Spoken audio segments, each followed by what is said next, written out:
Hi, welcome back to high Qs YouTube channel. Thumbnail से बहुत clear होगा कि एक स्ट्रैटेजी डिस्कस करने के लिए आई हूँ आज आपसे। गेट 2021 के लिए एग्जैक्टली 3 मंथ्स बचे हुए हैं। I am shooting this video on 30th of October. Most probably ये वीडियो आज रात में या 31st ऑफ अक्टूबर को अपलोड हो जाएगी। एग्जैक्टली 3 मंथ्स बच रहे हैं, नवंबर, दिसंबर, जनवरी। ठीक है, फर्स्ट वीक ऑफ फेब से एग्जाम्स स्टार्ट हो जाएंगे। तो मेरे यूनिवर्सिटी के स्टूडेंट्स आए हुए थे डिस्कस करने के लिए कि क्या प्लान करें, कैसे कौन सी स्ट्रैटेजी को फॉलो करें कि एटलीस्ट हम क्वालिफाई कर लेते हैं। क्योंकि इस पॉइंट ऑफ टाइम पे अभी प्रिपरेशन 0% पे है या प्रिपरेशन 10% पे है। एक सब्जेक्ट प्रिपेयर्ड है, 2 सब्जेक्ट प्रिपेयर्ड है, तो उनका एक अलग सेशन ले रही थी मैं। तो वहाँ पे मैंने ये डिसाइड किया कि ठीक है, अगर इनको इतने क्वेश्चंस हो सकते हैं या ये इस पॉइंट ऑफ टाइम पे इतना डीमोटिवेटेड फील कर रहे हैं, तो बहुत सारे ऐसे और स्टूडेंट्स होंगे। So we decided to make a video और इससे थोड़ी सी स्ट्रैटेजी आपसे डिस्कस करूंगी, थोड़ा सा क्लैरिफिकेशन आपको दूंगी कि क्या करना है और क्या नहीं करना है, कहाँ थोड़ा सा फोकस करना है और कहाँ नहीं करना है। ठीक है, तो आई एम श्योर कि अगर आप इस वीडियो तक पहुंचे हैं ना, तो आपने जरूर ये सर्च की है वीडियो कि how to crack GATE in 3 months, how to get good rank in 3 months और XYZ। तो अगर आप इस वीडियो तक पहुंचे हैं तो इसके अलावा भी बहुत सारी वीडियोज इन सेम टॉपिक पे बनी हुई होंगी। ठीक है, so anybody who makes a video and says कि 3 महीने आप पढ़ेंगे और आपकी AIR रैंकिंग बहुत ही बेहतरीन हो जाएगी, अगर आपकी AIR रैंकिंग अंडर 100 लाई कर जाएगी, ठीक है, आप सिंगल डिजिट डबल डिजिट में रैंकिंग लाएंगे 3 महीने पढ़ के, तो वो झूठ है। ठीक है, हम सिर्फ बात कर रहे हैं यहाँ स्कोर कार्ड के लिए। ठीक है, क्वालिफाई करना है आपको एग्जाम। आपने 1 साल से पढ़ा नहीं है, आपने 2 साल से पढ़ाई नहीं की है, आपने गेट का फॉर्म भर दिया, आपको ये रियलाइज हुआ कि ठीक है, अगर फॉर्म भरा है तो हम ऐसा एग्जाम देंगे कि क्वालिफाई कर लें। और अगर सिर्फ क्वालिफाई करने की बात है ना, तो गेट 3 मंथ्स या 4 मंथ्स का ही एग्जाम है क्वालिफाई करने के लिए। ठीक है, it is no big deal कि आप क्वालिफाई नहीं कर पाएंगे। It is a very what to say, बहुत ही बड़ा एग्जाम है और इसके लिए आपको बहुत ज़्यादा प्रिपेयर करने की ज़रूरत है। आप लोग 2-2 साल प्रिपेयर कर रहे हैं और क्वालिफाई भी नहीं कर पा रहे हैं, तो वो उनके अपने पर्सनल रीजंस होंगे। ठीक है, मैंने 3 महीने में क्वालिफाई किया 0 से स्टार्ट करके, and I know if I can do it, anybody can do it. ठीक है, तो मैं यहाँ आपसे अपनी स्ट्रैटेजी डिस्कस करने के लिए आई हूँ। सबकी अपनी पर्टिकुलर स्ट्रैटेजी होती है। ठीक है, लोग आपसे 1000 चीज़ें बात करेंगे कि क्या फॉलो करना है, क्या नहीं करना है, वो उनकी अपनी स्ट्रैटेजी होगी। आपके लिए क्या फिट बैठता है वो आप जानते होंगे। मेरी बहुत सिंपल सी चीज़ें हैं, मैंने बहुत सिंपल सा एक फॉर्मेट फॉलो किया था, वही मैं आपके साथ डिस्कस करूंगी। आपको वो अच्छा लगता है, वेल एंड गुड, नहीं लगता है तो बहुत सारे आप अपना खुद का स्ट्रैटेजी डेवलप कर लेंगे। ठीक है, if you really want to crack it, you will crack it at any cost. ठीक है, मैं कुछ भी बता दूंगी, ऐसा कुछ मैं रॉकेट साइंस आपको नहीं बता दूंगी कि हाँ ठीक है, मैम ने बोला था कि ऐसे ऐसे पढ़ेंगे और ठीक है, सिर्फ इसी पोर्शन से, इसी कॉर्नर से क्वेश्चन आने वाले हैं और हम क्वालिफाई कर लेंगे। ऐसा तो बिल्कुल नहीं होगा। कोई भी नहीं बता सकता कि कहाँ से क्वेश्चन आएंगे, कहाँ से नहीं। प्रिडिक्ट कर सकते हैं थोड़ा बहुत, मैंने भी किया है, वही करूँगी आज आपके साथ। इंपॉर्टेंट चीज़ें बताऊँगी कि क्या फॉलो करना है, क्या नहीं करना है। तो बिफोर स्टार्टिंग द वीडियो, ये वीडियो पर्टिकुलरली उन लोगों के लिए है जिन लोगों ने अभी तक कोई प्रिपरेशन नहीं की है। ठीक है, और उनको क्वालिफाई करना है, क्योंकि क्वालिफाई करना इज़ इम्पॉर्टेंट। ठीक है, अगर आपने प्रिपेयर नहीं किया था, आपका प्लान भी नहीं था गेट 2021, बट स्टिल आपने फॉर्म भरा और अगर अब आप चाहते हैं ना क्वालिफाई करना और आपको जब स्कोर कार्ड मिलेगा ना, तो दैट फीलिंग इज़ गुड। ठीक है, मैं आपको बता रही हूँ कि वो एक अच्छी फीलिंग है, सबके पास होनी चाहिए वो स्कोर कार्ड। अगर आपने इस ईयर 3rd ईयर के स्टूडेंट हैं या 4th ईयर के भी स्टूडेंट हैं और अगर आपको इस बार स्कोर कार्ड मिल जाता है, तो आपका कॉन्फिडेंस बूस्टअप ही होगा। ठीक है, क्योंकि क्वालिफाई करना और जब आपके साथ के लोग क्वालिफाई नहीं कर पा रहे होंगे, 2, 4, 5 नंबर पे अटके होंगे ना, तो आपके लिए 35 स्कोर करना, 35 प्लस स्कोर करना आपके लिए अचीवमेंट होगी। ठीक है, तो मैंने वो फील किया है। ठीक है, तो मैं आपको बोलूँगी कि बिल्कुल 3 महीने पढ़ लीजिए रज के। ठीक है, स्कोर कार्ड एक बार आ जाएगा ना, तो things will be easier. Next बार जब आप अटेम्प्ट करेंगे तो आपका कॉन्फिडेंस भी हायर होगा और आपको बहुत सारी चीज़ें ऑलरेडी पता होंगी कि चीज़ें किस फॉर्मेट में लेके जानी है आगे। ओके, तो सॉरी फॉर दी डिस्टर्बेंस। लेकिन जब ये वाली सारी चीज़ें मैं आपको जो डिस्कस करूँगी, the entire procedure and everything, तो मैंने आपको पहले भी ये बताया है कि आपको ये चीज़ें तभी देखनी है और फॉलो तभी करनी है जब आपकी प्रिपरेशन 0 पे हो, 10% पे हो, 20% पे हो। ठीक है, आपका 2-3 सब्जेक्ट हो, 30% पे हो। ठीक है, तो आप ये वाली स्ट्रैटेजी फॉलो करेंगे। अगर आपने 50% प्लस पढ़ लिया है पहले से या आप 70% पढ़ चुके हैं, अब आपके रिविजन का टाइम है, तो आपने जो प्रोसीजर फॉलो किया आप उसको कैरी फॉरवर्ड करिए। ठीक है, और उसके हिसाब से चलिए जो आप फॉलो कर रहे थे। अब बात करते हैं कि क्या स्ट्रैटेजी फॉलो करेंगे, कैसे पढ़ना शुरू करेंगे। तो उससे पहले ना मुझसे एक बहुत इंपॉर्टेंट बात बोलनी है कि मैं कोई नहीं हूँ जो ऐसा कुछ बता दूंगी कि आपको चीज़ें एक बार में समझ में आ जाएंगी और आप वो फॉलो कर लेंगे और 3 महीने के बाद जब एग्ज़ाम होगा तो रिजल्ट आपके फेवर में होगा। और ना कोई और ऐसा कुछ बताएगा कि आपका रिजल्ट इन्फ्लुएंस कर लेगा वो। ठीक है, the only 2 things that you need to follow before me telling the strategy, या किसी भी और इंसान की स्ट्रैटेजी देखने या सुनने से पहले 2 चीज़ें बहुत इंपॉर्टेंट हैं, और वो बस मैं आपको बता देती हूँ, एक शेयर डिटर्मिनेशन एंड कंसिस्टेंसी। बस ये 2 बहुत इंपॉर्टेंट रोल प्ले करने वाले हैं इस पूरे प्रोसेस में। If you are really determined, अगर आपको सच में लगता है कि आपको स्कोर कार्ड चाहिए, अगर आपको सच में लगता है कि मैंने पूरे साल पढ़ाई नहीं की बट ये 3 महीने में अपना 2000% देने के लिए रेडी हूँ, तो फिर आप स्टार्ट करिएगा, ठीक है। क्योंकि एक बार जब आप सब्जेक्ट शुरू करेंगे ना, और आपने अभी तक तो कोई खास प्रिपरेशन की नहीं है, तो बहुत बार ऐसा होगा कि आपको लगेगा कि no, this is not my thing, ये नहीं होना, ठीक है। तो वो थोड़ा सा डिटर्मिनेशन रखना है कि नहीं गिव अप करेंगे, नेवर गिव अप वाला एटीट्यूड थोड़ा सा, और थोड़ी सी कंसिस्टेंसी, ठीक है। सिर्फ ये कि हाँ, मेरे को रोज पढ़ना है, ठीक है। रोज 2 घंटे पढ़ के या अल्टरनेट डे पे 2 घंटे पढ़ के चीज़ें नहीं चेंज होने वाली हैं, ठीक है। आपको 5 to 6 आवर इन्वेस्ट करना है, ठीक है। आपको चीज़ें पढ़नी है, बहुत अच्छे से गो थ्रू करना है, फिर आपको 1 to 2 आवर्स क्वेश्चंस लगाने हैं, क्योंकि अब आपके पास इतना कम टाइम है ना कि जितने ज़्यादा से ज़्यादा क्वेश्चंस और वैरायटीज़ आप देखेंगे ना, उतना हेल्पफुल आपके लिए होने वाला है। तो क्वेश्चंस लगाने के लिए आपके पास एक सेपरेट टाइम होना चाहिए। फिर मैं आपको और बताऊंगी कि आपको किस सब्जेक्ट को कितना इंपॉर्टेंस देना है। तो कंसिस्टेंसी तो बहुत इंपॉर्टेंट रोल प्ले करने वाली है, क्योंकि सिर्फ 3 महीने है ना, इसमें अगर आप इनकंसिस्टेंट हो जाते हैं तो हाउ डू यू एक्सपेक्ट कि आप जितना सिलेबस में बताने वाली हूँ उतना आप कवर करेंगे, या जितना सिलेबस आपको क्वालिफाई करने के लिए चाहिए उतना आप कवर कर लेंगे। ऐसा तो है नहीं कि आपने एक सब्जेक्ट, जिस सब्जेक्ट का वेटेज 15 मार्क्स है, आपने वो सब्जेक्ट पढ़ा और आपने इतने अच्छे से पढ़ लिया कि आप पूरा आउट ऑफ 15 आपने 15 स्कोर कर लिया। थोड़ा सा मुश्किल है ना। बहुत ही ऐसे तो क्वेश्चंस नहीं आ जाएंगे, ठीक है। एक जो क्वेश्चन आएगा that will be mix of both, ठीक है। बहुत इजी क्वेश्चंस भी आएंगे और थोड़े से गुड लेवल के क्वेश्चंस आएंगे, है ना। तो अगर आपको वो गुड लेवल का क्वेश्चन बनाना है तो आपको बहुत सारे क्वेश्चंस और अटेम्प्ट करने होंगे, ठीक है। तो वो वैरायटी जाननी इंपॉर्टेंट है, और वो वैरायटी कैसे पता चलेगी? जितने ज़्यादा टेस्ट सीरीज हम देंगे, जितना प्रीवियस ईयर क्वेश्चंस देखेंगे, जितने नए क्वेश्चंस अटेम्प्ट करेंगे, वो तो एंटायर डिफरेंट थिंग है, वो तो मैं आपको बताऊंगी। लेकिन उसके लिए कंसिस्टेंसी बहुत इंपॉर्टेंट है। अगर आप आज पढ़ रहे हैं तो कल भी वहाँ पे उठना है और उतनी ही देर आपको अपना देना है, ठीक है। तो अगर कंसिस्टेंसी 3 महीने के लिए आप अश्योर करते हैं, मेरे को और खुद को मोस्ट इंपॉर्टेंटली, कि आप वो कंसिस्टेंट रहेंगे 3 महीने के लिए, no matter what goes wrong, ठीक है। आपको रोज पढ़ना है, रोज आप अपना गुड 7 to 8 आवर इन्वेस्ट करने के लिए रेडी हैं, तो then it is not a big deal, ठीक है। बहुत ही ईजी ब्रीजी डील होने वाला है, ठीक है। कुछ चीज़ें हैं जो मैं आपको बोलूँगी जो that you should keep in mind. तो फिर करते हैं शुरू। सिर्फ 2 चीज़ें फिर से बोलूँगी, डिटर्मिनेशन एंड कंसिस्टेंसी। स्टिक करिए बस इन दोनों चीज़ों में, और बाकी चीज़ें जो मेरी स्ट्रैटेजी है वो तो मैं डिस्कस करूँगी आपके साथ, ठीक है। ओके, सो मैं ना आपको डायरेक्ट व्हाइट बोर्ड में ले जाती हूँ, सो दैट मैं पूरी चीज़ें अच्छे से एक्सप्लेन कर पाऊँ आपको, किस सब्जेक्ट में कितना फोकस करना है, कौन से सब्जेक्ट को बिल्कुल ही नहीं देखना है, वो सब डिस्कस करती हूँ आपके साथ। आइए, डन। ओके, तो मैंने ना पूरे सिलेबस को 3 पार्ट में डिवाइड किया हुआ है, दिखाती हूँ आपको।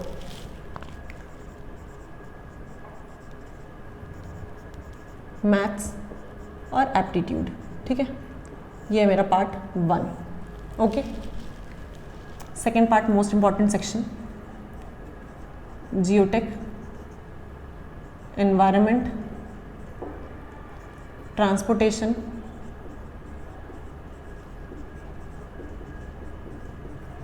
एंड फ्लूइड मैकेनिक्स, ठीक है। ये हो गया आपका सेकेंड पार्ट। थर्ड पार्ट है आपका strength of material, structural analysis, RCC, steel, survey, hydro,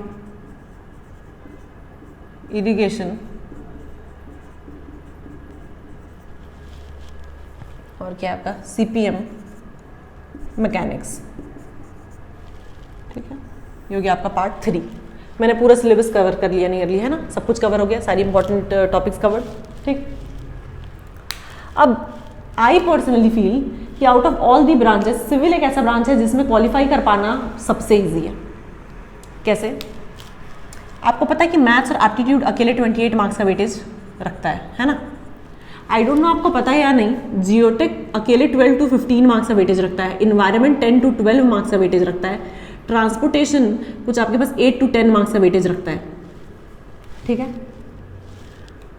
तो एफएम तो मैं कंसिडर भी नहीं कर रही हूँ। सिर्फ 3 टेक्निकल सब्जेक्ट और ये 2 आपके मैथ्स और एप्टीट्यूड अकेले 60+ मार्क्स का वेटेज रखते हैं आउट ऑफ 100। देख रहे हैं आप, आउट ऑफ 100 60+ मार्क्स का वेटेज रखते हैं आपके सिर्फ ये 3 टेक्निकल सब्जेक्ट और ये 2 मैथ्स और एप्टीट्यूड। आपने ये बहुत अच्छे से प्रिपेयर किया, ठीक है, और तो मैं आगे और चीज़ें बताऊंगी, बट स्टिल आपने सिर्फ इतना ही बहुत अच्छे से प्रिपेयर किया और एक एफएम भी कंसिडर कर लिया, तो क्या आप आउट ऑफ 60 30 भी नहीं स्कोर कर पाएंगे, 32 भी नहीं स्कोर कर पाएंगे? क्वालिफाई करना क्या इतना डिफिकल्ट होने वाला है? बिल्कुल नहीं। इसीलिए मैं बार बार बोल रही हूँ कि क्वालिफाई करना, इवन क्वालिफाई करके अच्छा स्कोर करना भी ईजी है, ठीक है। बस आपको एक सही स्ट्रैटेजी फॉलो करने की जरूरत है। तो मैं ना पीछे से स्टार्ट करती हूँ, ठीक। बात करती हूँ मैं आपसे सीपीएम और मैकेनिक्स की। ये मैकेनिक्स और सीपीएम क्या पढ़ना है और क्या नहीं पढ़ना है। So what I want is you कि जब आप 3 मंथ स्ट्रैटेजी के हिसाब से स्ट्रैटेजी फॉलो कर रहे हैं तो आप सीपीएम और मैकेनिक्स को पूरा स्किप करेंगे। मेरे पास बिल्कुल टाइम नहीं है कि मैं इन्वेस्ट करूं एक नंबर और 2 नंबर के सब्जेक्ट में, मैं एक पूरा सब्जेक्ट पढूं और इसमें भी मैं श्योर ना हूं कि किस पोर्शन पर अटेंशन दूं और किस में ना दूं, ठीक है, कि मैं उस 1 नंबर को स्कोर कर पाऊं या 2 नंबर को स्कोर कर पाऊं। इतना टाइम तो मेरे पास है ही नहीं, ठीक है ना। तो मैं आपको बोल रही हूँ कि आप सीपीएम और मैकेनिक्स पूरा स्किप करेंगे। Getting my point? बात आती है अगर इरिगेशन की, तो मुझे पता है कि इरिगेशन में मुझे ड्यूटी डेल्टा एक इंपॉर्टेंट टॉपिक पता चलता है, ठीक है ना। वाटर रिक्वायरमेंट्स बाय क्रॉप एक इंपॉर्टेंट टॉपिक पता चलता है, ठीक है ना। तो मैं क्या करूंगी कि इरिगेशन एनीवेज वेटेज कमी है, तो मैं ना ड्यूटी डेल्टा के सारे क्वेश्चंस कर लूंगी, मैं थोड़ा सा वाटर रिक्वायरमेंट भी कर लूंगी, ठीक है, सो दैट मुझे ये पता है कि अगर इनसे क्वेश्चन आएगा तो मैं बना लूँ। अब अगर मैं हाइड्रोलॉजी में शिफ्ट करूँ तो हाइड्रोलॉजी का एनीवेज अगर आप हाइड्रोलॉजी पूरा भी पढ़ते हैं तो आपको रियलाइज होगा कि हाइड्रोलॉजी का गेम चेंजर है हाइड्रोग्राफ। एनीवेज ऑल्सो अगर आप हाइड्रोग्राफ पढ़ लेते हैं ना तो आप आधे ज़्यादा हाइड्रोलॉजी सीख जाते हैं, क्योंकि कोर अगर आपको हाइड्रोलॉजी का जानना है तो वो हाइड्रोग्राफ में पता चलेगा, ठीक है। ऑल टाइप्स ऑफ हाइड्रोग्राफ से अभी तक जितने भी टाइप के क्वेश्चंस आए हुए हैं, ठीक है, वो और एक्सपेक्टेड क्वेश्चंस में मैं हाइड्रोग्राफ से एक क्वेश्चन श्योर शॉट एक्सपेक्ट करूंगी एवरी ईयर, ठीक है ना। तो जब हाइड्रोलॉजी की बात होगी तो मैं हाइड्रोग्राफ जरूर पढ़ के जाऊंगी, उससे रिलेटेड जितने प्रीवियस ईयर क्वेश्चंस थे वो लगा के जाऊंगी। एक्सपेक्टेड क्वेश्चंस भी क्या हो सकते हैं, उसमें मेरे को क्रिएटिविटी लेवल कितनी चाहिए, मैं अपना कंसेप्ट हाइड्रोग्राफ में पूरा क्लियर रखूंगी, क्योंकि एक बार अगर मेरे से हाइड्रोग्राफ पूरा बन रहा है तो हाइड्रोलॉजी फिर ऐसे ओवरऑल एक ईजी सब्जेक्ट कंसिडर होता है, ठीक है ना। हाइड्रोलॉजी में ऐसा कुछ भी बहुत नहीं है कि जो आपको समझने के लिए बहुत रॉकेट साइंस लगे, बट हाइड्रोग्राफ एक इंपॉर्टेंट टॉपिक हो जाता है और कहीं ना कहीं थोड़ा सा एक पॉइंट ऑफ टाइम पे जाके ट्रिकी भी हो जाता है, ठीक। तो अगर आप हाइड्रोग्राफ पढ़ लेते हैं हाइड्रोलॉजी में बहुत अच्छे से तो आप नियरली हाइड्रोलॉजी का बेस पकड़ लेते हैं, ठीक है। सर्वे की बात अगर मैं आपसे करूंगी तो सर्वे is a huge subject, again I am telling you, ठीक है, और इतना वेटेज है नहीं कि मैं इतना बड़ा सब्जेक्ट पढ़ूं। तो इसमें से मुझे पता है कि मैं ना टेक्योमेट्री उठाऊंगी, ठीक है, टेक्योमेट्री इंपॉर्टेंट है। मुझे पता है कि ट्रैवर्सिंग उठाऊंगी यहाँ से, ठीक है। फोर बियरिंग बैक बियरिंग के क्वेश्चन, इजी क्वेश्चंस मुझे पता है, मैंने पहले यूनिवर्सिटी में भी अच्छे से किए हुए हैं ना। मैग्नेटिक बियरिंग के क्वेश्चंस करूंगी मैं। एरिया वॉल्यूम के मेथड्स जितने हैं 2-3 एक बार अगर पढ़ूंगी ना पूरा तो 2 घंटे में समझ में आ जाएंगे, वो कर लूंगी। एक ना कंटूर्स से क्वेश्चन थोड़ा देखने को मिल सकता है, तो कंटूर 1 घंटे की चीज़ है, हो जाएगा। और क्या कुछ इंपॉर्टेंट रह रहा है क्या? थियोडोलाइट, सिर्फ नाम से थोड़ा बड़ा लग रहा है, कुछ नहीं, बेसिक क्वेश्चंस आने के चांसेस हैं, तो मैं थियोडोलाइट देख लूंगी, ठीक है। तो मुझे पता चल गया कि मुझे कहाँ कहाँ पे अपना फोकस रखना है, ठीक है। पूरा पढ़ने का तो टाइम भी नहीं है और मेरे पास इतना ज़्यादा वेटेज भी नहीं होल्ड कर रहा है सर्वे की मैं पूरा पढ़ूँ। अब आती हूँ मैं स्टील और आरसीसी में। जैसे मैंने बताया कि हाइड्रोलॉजी का गेम चेंजर हाइड्रोग्राफ है, आरसीसी और स्टील के लिए मैं आपको बोलूँगी कोडल प्रोविजन।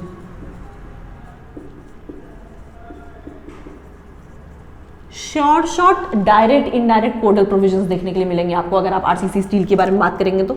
सिंगली रेनफोर्स्ड थोड़ा सा पढ़ के जाना है, डबली आई डोंट थिंक सो, डबली नहीं पढ़ेंगे, सिंगली अच्छे से पढ़ के जाएंगे। डिजाइनिंग के क्वेश्चंस कभी नहीं आएंगे, इंजीनियरिंग सर्विसेज होते, यूनिवर्सिटी के क्वेश्चंस होते तो डिजाइनिंग पूछता आपसे गेट में डिजाइनिंग कभी नहीं पूछेगा।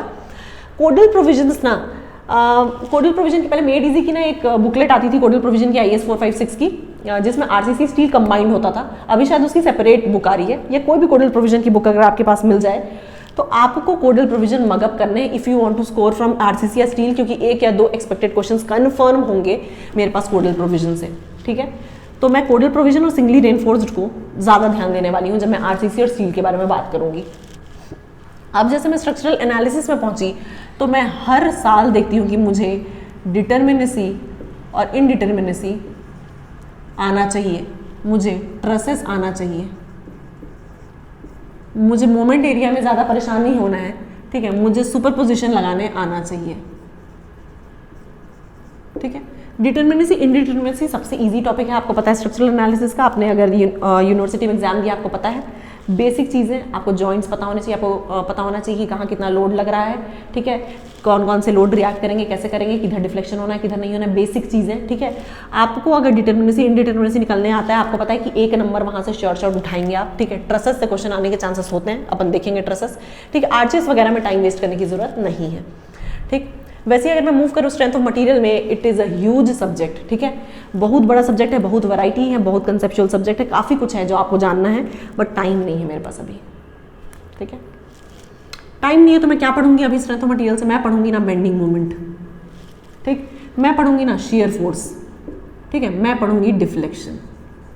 मुझे पता है कि यहाँ से एक आधा क्वेश्चन ज़रूर फंसेगा और मैं इसको अच्छे से करके जाऊँगी। ठीक है, तो मैंने यहाँ से आपको क्या क्या बता दिया?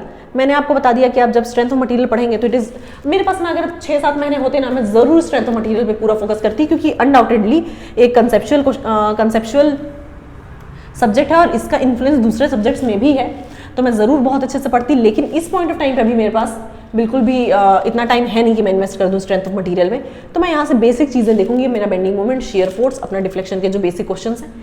स्ट्रक्चरल एनालिसिस में मुझे शॉर्ट हमेशा पता होता है कि डिटर्मिनेसी इनडिटर्मिनेसी का एक डायग्राम आपको वहाँ सामने दिखेगा। ठीक है ना, और देख के वो हिट करना चाहिए आपको। ठीक, उसके बाद आरसीसी स्टील में कोडल प्रोविजन मैंने बोला मग अप करना है हमको।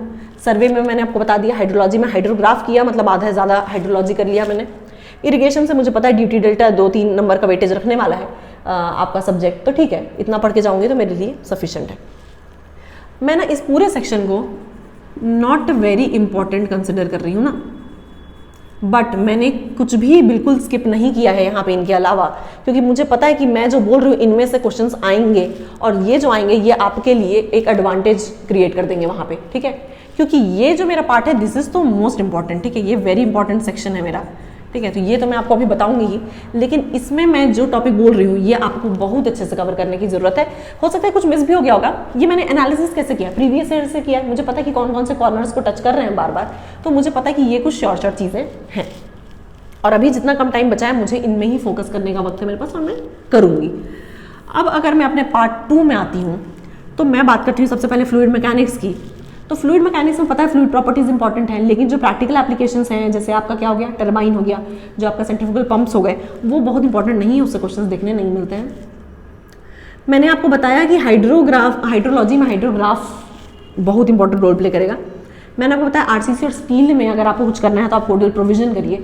तो जब आपको फ्लूइड मैकेनिक्स की बात की जाए ना, एक तो वेटेज अच्छा खासा है सब्जेक्ट का, अगर फ्लूइड मैकेनिक्स की बात की जाए तो मैं चाहती हूँ कि आप पूरा अटेंशन रखेंगे ओसीएफ में। ओसीएफ से आपको कुछ स्किप नहीं होना चाहिए। नए सिलेबस आने के बाद थोड़ा सा सप्रेस किया गया फ्लूइड मैकेनिक्स को, बट पूरा अटेंशन हमेशा से ओसीएफ के पास रहा है और हमेशा रहेगा। ओपन चैनल फ्लो सबसे इंपॉर्टेंट रोल प्ले करेगा। ओपन चैनल फ्लो में जितनी फ्लूइड प्रॉपर्टीज यूज होने वाली है, जो भी कंडीशंस आने वाले हैं, आपको बहुत इन डेप्थ देखना है। ओपन चैनल फ्लो के पूरे प्रीवियस ईयर क्वेश्चंस लगाने हैं। ओपन चैनल फ्लो आपके लिए एक स्कोरिंग सेक्शन होने वाला है। ठीक है ना, अगर 6 to 8 मार्क्स का वेटेज रख लेता है फ्लूइड मैकेनिक्स, तो मैं बता रही हूँ कि ओसीएफ अकेले 4 मार्क्स का वेटेज रखेगा। ठीक है, तो आपको ओसीएफ नहीं स्किप करना है, आप पूरा टेंशन देंगे ओसीएफ में जब बात होगी फ्लूइड मैकेनिक्स की। अगर मैं बात करूंगी आपसे ऊपर स्विच करूंगी ट्रांसपोर्टेशन में, तो transportation is one of the most, क्या बताऊं मैं आपको, one of the easiest and scoring subject. और मेरे को ऐसा लगता है कि आपके लिए ट्रांसपोर्टेशन करना सबसे ज़्यादा ज़रूरी होने वाला है out of all the subjects, क्योंकि ये डायरेक्ट क्वेश्चंस पे बात करेगा। ठीक है, इससे गुड लेवल के जो भी क्वेश्चंस होंगे, अगर कुछ बहुत ही अच्छा क्वेश्चन भी अगर आता है तो आई एम श्योर कि क्वेश्चन आपको समझ में आएगा और आप अटेम्प्ट करेंगे, आपकी क्रिएटिविटी वहाँ हिट करेगी फॉर श्योर। आपको पूरा अटेंशन देना है किसमें, जियोमेट्रिक डिज़ाइन में देंगे आप। ठीक है ना, आप अटेंशन देंगे जियोमेट्रिक डिज़ाइन में। आपको पता है कि आपके पास एसएसडी, ओएसडी के जो डायरेक्ट न्यूमेरिकल्स हैं वो, आपका सुपर एलिवेशन बहुत इंपॉर्टेंट। ठीक है, आपके कर्व्स कौन से, वैली कर्व आपका, ठीक है ना, आपका सैग कर्व, ठीक, आपका पेवमेंट डिज़ाइन, जॉइंट्स के जो भी न्यूमेरिकल्स हैं ये आपको आने चाहिए। ठीक, बात अगर मैं आपसे करूँ ट्रैफिक की, तो वेबस्टर मेथड आपके लिए इंपॉर्टेंट है, न्यूमेरिकल देखने मिलते हैं हमेशा। इफेक्टिव ग्रीन टाइम इंपॉर्टेंट है, देखने मिलेगा। ठीक है, तो मैं क्या करूँगी, नियरली पूरा ट्रांसपोर्टेशन अटेम्प्ट करूँगी। अगर मेरे पास एयर और रेलवे की भी बारे में बात आएगी, ठीक है, तो मैं बस एक रीड करके जाऊँगी बस, ठीक है ना। एक रीड मुझे एयर और रेलवे की करनी है, और एयर में से मुझे क्या, वो जो करेक्शन वाले क्वेश्चंस होते हैं वो देखने हैं मेरे को, जो टाइप्स ऑफ करेक्शन के क्वेश्चंस है ना, ये करने हैं बस, और एक रीड मारना है। और ट्रांसपोर्टेशन मुझे नियरली पूरा कवर करना है, एक ईजी और स्कोरिंग सब्जेक्ट होने वाला है आपके लिए, आप पूरा कवर करके जाएंगे। अब मुझे बात करनी है अगर इन्वायरमेंट की और जियोटेक की, तो जैसे मैंने आपको बोला कि आपको सीपीएम और मैकेनिक्स के लिए क्या करना है, पूरा का पूरा सब्जेक्ट स्किप करना है, वैसे ही मैं बोलूँगी कि आपको जियोटेक और इन्वायरमेंट के लिए पूरा का पूरा सब्जेक्ट अटेम्प्ट करना है। वेटेज इतना ज़्यादा है। जियोटेक की अगर बात करूँ ना, 2 पार्ट में अगर डिवाइड करूँगी, एक सॉइल मैकेनिक्स का सेक्शन है, फाउंडेशन इंजीनियरिंग का सेक्शन, ठीक है। मैं नहीं बता सकती कि क्या बहुत इंपॉर्टेंट और क्या नहीं। अनडाउटेडली जो पहला प्रॉपर्टी, सॉइल प्रॉपर्टीज़ का जो पार्ट है आपका, जो वॉइड रेशियो वाला पूरा सेक्शन है, वो अनडाउटेडली इंपॉर्टेंट है, वहाँ से तो क्वेश्चन दिखने मिलेंगे ही। बट मैं नहीं बोल सकती कि कंपैक्शन से क्वेश्चन नहीं आएगा, कंसोलिडेशन से नहीं आएगा, अर्थ प्रेशर से नहीं आएगा। अर्थ प्रेशर से भी क्वेश्चन दिखेंगे आपको, कंसोलिडेशन से भी क्वेश्चन दिखेंगे आपको, फाउंडेशन इंजीनियरिंग से भी क्वेश्चन दिखेंगे। तो क्वेश्चन की वैरायटी और एरिया कुछ भी हो सकता है जियोटेक में, ठीक है। It is a huge subject और बहुत ज़्यादा वेटेज कैरी कर रहा है, 15 मार्क्स बहुत ज़्यादा होते हैं, तो मैं आपको कहीं से भी बाइफरकेट नहीं कर सकती कि क्या इंपॉर्टेंट और क्या नहीं है। I want you to give your 2000% in geotech, and same goes for environment. Environment को अगर 3 पार्ट में डिवाइड करूंगी, आपका जो वेस्ट वाटर मैनेजमेंट है, जो आपका क्वालिटी कंट्रोल है, और जो आपका एयर पोल्यूशन वाला सेक्शन है, सब कुछ इंपॉर्टेंट है, ठीक है। मेरे हिसाब से आपको इन्वायरमेंट और जियोटेक में पूरा टेंशन देना चाहिए, और नियरली पूरा सब्जेक्ट करना चाहिए अच्छे से, इसके पूरे प्रीवियस ईयर। क्योंकि देखो, मैंने आपको बताया था कि आपके लिए ये दोनों, आपके क्या मैं बोलूँ, आपके लिए आपका सबसे इंपॉर्टेंट रोल प्ले करने वाला है ये वाला सेक्शन, ठीक है। इसको तो मैंने क्यों रखा हुआ है कि मैं ये सारे सब्जेक्ट स्किप करके नहीं जा सकती। मुझे पता है कि मुझे इस सेक्शन से क्वेश्चन देखने मिलेंगे, तो जब मुझे ऑलरेडी पता है कि मुझे इस सेक्शन से क्वेश्चन देखने मिलेंगे, and I have got the time, 3 months are enough कि मैं ये सेक्शन कवर कर लूँ, तो मैं क्यों लीव करूँगी, है ना। तो I want you to attempt ये वाला पूरा पोर्शन, लेकिन जियोटेक और इन्वायरमेंट में कुछ भी छोड़ के जाना बेवकूफ़ी है, ठीक है। तो जियोटेक इन्वायरमेंट अपन करेंगे पूरा, ठीक है। ट्रांसपोर्टेशन भी नियरली पूरा। फ्लूइड मैकेनिक्स में मेरे को मेजर अटेंशन देना है ओपन चैनल फ्लो में, ठीक। ये कर लिया डिस्कस मैंने। अब मैं शिफ्ट करती हूँ कहाँ, आपके मैथ्स और एप्टीट्यूड के पास, ठीक है। देखो, मैथ्स और एप्टीट्यूड की बात हुई तो एप्टीट्यूड आपको आता है। मैं आपसे पूछ रही हूँ, मैं आपको बता रही हूँ कि एप्टीट्यूड आपको आता है। यार ऐसा क्या ही पूछ देगा एप्टीट्यूड में जो आपको नहीं बनेगा। वी आर ऑल इंजीनियर्स, हमसे क्या ऐसा आ जाएगा कि हमको एप्टीट्यूड बनेगा ही नहीं।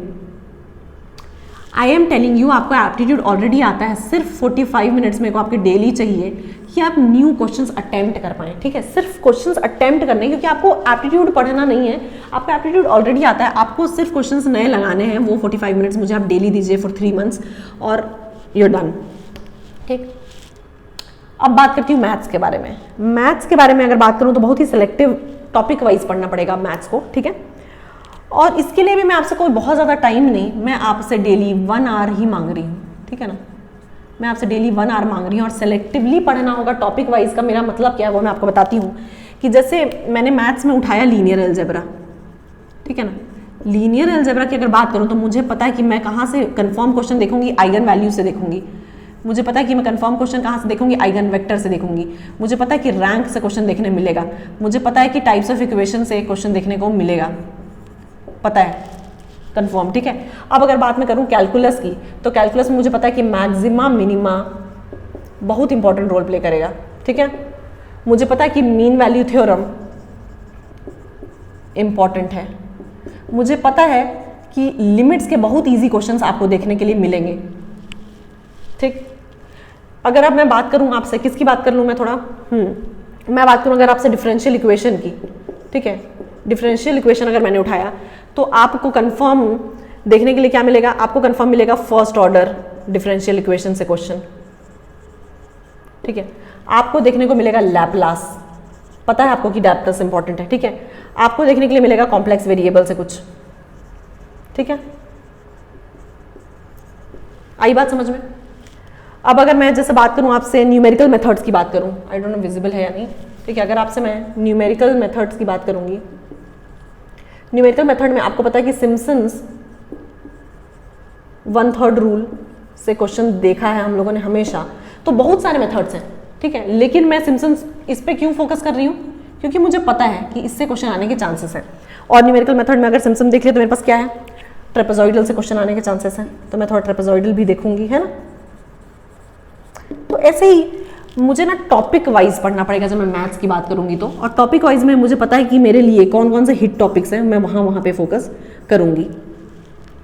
इसके बाद भी मैं आपसे मांग रही हूँ सिर्फ और सिर्फ 1 आवर, ठीक है ना। आपको पूरा मैथ्स कवर करने के लिए मैं सिर्फ 3 महीने में आपसे मांग रही हूँ कितना, 1 आवर, ठीक है। और प्लस मैं एप्टीट्यूड के लिए आपसे मांग रही हूँ 30 और 45 मिनट्स फॉर नेक्स्ट 3 मंथ्स। और अगर आपने ये दे दिया ना, मैं आपको बता रही हूँ कि वहाँ आपसे अच्छा मैथ्स कोई नहीं बना रहा होगा, ठीक है। सिर्फ 1 घंटे मैथ्स के लिए मैं मांग रही हूँ। मैंने आपको बोला है सेलेक्टिवली टॉपिक वाइज पढ़ेंगे अपन, ठीक है। और मैंने 45 मिनट्स मांगे हैं आपसे एप्टीट्यूड के लिए, and I am assuring you कि वहाँ पे आपसे अच्छा मैथ्स कोई नहीं बना रहा होगा। आपके लिए ये जो 28 मार्क्स होने वाले हैं, ठीक है ना, इसमें आप बहुत अच्छा स्कोर करेंगे, सो दैट कि ये आपके लिए एक बहुत बड़ा एडवांटेज बन जाएगा। किसके लिए? अपने स्कोर को ऊपर ले जाने के लिए, ठीक। कोई भी कभी भी अगर बोलता है मैथ्स और एप्टीट्यूड स्किप करने के लिए, वो उसकी सबसे बड़ी गलती होने वाली है। क्योंकि इन एनी केस अगर आपका क्वेश्चन टफ सेक्शन में फंस गया ना, अगर आपका क्वेश्चन मॉडरेट से टफ के सेक्शन में आ गया ना अगर, तो वहां पे मैथ्स और एप्टीट्यूड आपका गेम चेंज करेगा अच्छों का, ठीक है। तो मैथ्स और एप्टीट्यूड मैं कभी स्किप नहीं करूंगी, और मैंने मांगा है सिर्फ 1 आवर 45 मिनट्स, ठीक है। 28 मार्क्स का वेटेज है यार, और उसमें मांग रही हूँ मैं सिर्फ आपसे 1 आवर 45 मिनट, जिसमें 45 मिनट्स में आप जो करने वाले हैं वो आपको ऑलरेडी आता है, ठीक है ना, ऑलरेडी आपको आता है। And I am sure maximum लोगों को लीनियर अलजेब्रा में ज़्यादा दिक्कत फेस नहीं करनी पड़ेगी। लोग परेशान होते हैं तो सिर्फ कैलकुलस में होते हैं, ठीक है। जैसे प्रोबेबिलिटी की अगर बात करूँ तो प्रोबेबिलिटी से मैं थोड़ा सा प्रोबेबिलिटी को पीछे रखती हूँ जब मैथ्स की बात कर रही होंगी तो, क्योंकि प्रोबेबिलिटी से कैसा क्वेश्चन आएगा, और उसमें क्या है कि प्रोबेबिलिटी में लोग बहुत ज़्यादा टाइम इन्वेस्ट कर देते हैं, ठीक है, और बाद में रियलाइज होता है कि वो क्वेश्चन नहीं बन रहा है। तो इसीलिए मैं पहले अटेंशन देती हूँ लीनियर अलजेब्रा में। फिर मैं आपसे बोलूँगी कि थोड़ा आप अपना डिफरेंशियल इक्वेशन पकड़िए, उसके बाद आप बात करें न्यूमेरिकल मेथड्स की, कैलकुलस की, एंड देन प्रोबेबिलिटी में स्विच करेंगे, है ना। तो मैं जानती हूँ कि लीनियर अलजेब्रा आपके लिए बहुत डिफिकल्ट नहीं होना है। आइगन वैल्यू, आइगन वेक्टर एक दिन में 1-1 घंटे अगर आप बैठेंगे ना, ये तो पहले दिन आप लीनियर अलजेब्रा लगाएंगे, दूसरे दिन लगाएंगे वेक्टर, पहले दिन आप लगाएंगे आइगन वैल्यू, दूसरे दिन लगाएंगे आइगन वेक्टर्स और उससे रिलेटेड क्वेश्चंस। एक दिन में बैठेंगे ना, आपसे रैंक पूरा बन जाना है, कोई बड़ी बात नहीं है, ठीक है। वैसे ही सेम फॉलो करेंगे अपन। तो 1-1 घंटे रोज 45 मिनट्स का क्या है, आपको एप्टीट्यूड ऑलरेडी आता है, नए क्वेश्चंस देखने हैं बस हमको कि वहाँ कोई चीज़ अगर आए तो आपको तुरंत हिट करे, ठीक। तो मैंने बोल दिया कि आपका 28 मार्क्स वाला सेक्शन सिर्फ 1 आवर 45 मिनट्स आपसे डिमांड कर रहा है। बाकी पूरा टाइम आपसे डिमांड करेगा आपका सेकंड पार्ट जो है जियोटेक का। जियोटेक मैं बोल रही हूँ कि जब आप जियोटेक उठाएंगे तो आप अगर पैरेलली 2 सब्जेक्ट लेके चल रहे हैं तो आपको साथ में एक छोटा सब्जेक्ट लेना है, जैसे आप इरिगेशन ले लीजिए या आप स्ट्रक्चरल एनालिसिस ले लीजिए। जब आपका जियोटेक हो गया तो फिर आप इन्वायरमेंट पे स्विच करिएगा, ठीक है। जियोटेक will take good 10 to 12 days, good 12 to 15 days, ठीक है। जैसी उसकी वेटेज है उतना ही ज़्यादा उसका सिलेबस है और हमको कवर पूरा करना है, ठीक है। तो मैं बार बार बोलूंगी मैथ्स एप्टीट्यूड पूरा कर रहे हैं अपन, जियोटेक एनवायरनमेंट पूरा, ट्रांसपोर्टेशन फ्लूइड मैकेनिक्स नियरली पूरा करेंगे। Transportation I am telling you again and again सबसे स्कोरिंग सब्जेक्ट होने वाला है आपके लिए, ठीक है। स्ट्रेंथ ऑफ बाकी हम स्किप कुछ नहीं करना है। मैं आपसे सीपीएम और मैकेनिक्स एक ही रीजन से स्किप करा रही हूँ कि 1 मार्क्स के लिए 2 मार्क्स के लिए मैं आपके लिए पूरा एक एंटायरली नया सब्जेक्ट जिसका रिलेशन इधर पहले कहीं किसी से नहीं था वो नहीं अभी आपके सामने इंट्रोड्यूस करना चाहती, ठीक है ना। तो इरिगेशन, हाइड्रोलॉजी और सर्वे की बात करूंगी तो मैंने आपको बताया कि क्या इंपॉर्टेंट देखना है और क्या नहीं। मैंने आपको बताया कि आरसीसी और स्टील में आपको कोडल प्रोविजन देखना है, तो इस हिसाब से हमको पता है कि हम काफ़ी कुछ स्कोर करेंगे इस सेक्शन से, ठीक है। तो मैक्सिमम स्कोर मेरे को इन 2 सेक्शन से करना है और इससे मुझे एडवांटेज लेना है अपना स्कोर बढ़ाने के लिए, ठीक। तो आई होप कि आपको ये क्लैरिटी मिल गई होगी कि आपको किस सब्जेक्ट में कहाँ फोकस करना है। अब इसके बाद ना मैं आपको बोल रही हूँ कि 3 महीने आपके पास बचे होंगे। मैं काउंट कर रही हूँ कि आपके पास 2 महीने हैं ये कवर करने के लिए, क्योंकि मैं 3rd मंथ जो आपका है जनवरी वाला वो पूरा रखना चाहती हूँ टेस्ट सीरीज के लिए, वो पूरा रखना चाहती हूँ क्वेश्चंस के लिए। क्वेश्चंस तो आपको इनके साथ लगाने ही है हमेशा। टेस्ट सीरीज भी जैसे आपने जियोटेक कंप्लीट किया तो आप सिर्फ जियोटेक का टेस्ट सीरीज अटेम्प्ट करिए, बट टेस्ट सीरीज कैसे देना है, कौन से टेस्ट सीरीज अटेम्प्ट करने हैं, कैसे क्वेश्चंस को अप्रोच क्या होना चाहिए आपका, ठीक है, क्वेश्चन कैसे रीड करने हैं, ठीक है। इन सब के लिए I will make a separate video, ठीक। वो वीडियो आएगा 1-2 दिन में, मैं वो वीडियो ले आऊंगी आपके लिए। तो क्योंकि टेस्ट सीरीज और maximum number of questions attempt करना आपके लिए इंपॉर्टेंट क्यों होने वाला है, नो मैटर आपके कंसेप्ट्स कितने भी अच्छे हों, ठीक है, कितने भी अच्छे कंसेप्ट्स हो जाएं, बट वहाँ जाके चीज़ें हिट करना और वो क्रिएटिविटी का लेवल टच करना सबसे इंपॉर्टेंट है, और वो होगा आफ्टर क्या experiencing more number of questions, ठीक है। और सबसे इंपॉर्टेंट टेस्ट सीरीज देने का एक बेसिक रीजन है कि आपका टाइम मैनेजमेंट और दूसरा आपकी एक्यूरेसी, क्योंकि GATE is a exam that is based on accuracy. Accuracy यहाँ पे सबसे इंपॉर्टेंट रोल प्ले करेगा। तो आपको जब तक आप टेस्ट सीरीज नहीं देंगे टाइमर लगा के ना, तब तक आपकी एक्यूरेसी नहीं बढ़ेगी, तब तक आपको टाइम मैनेजमेंट समझ में नहीं आएगा।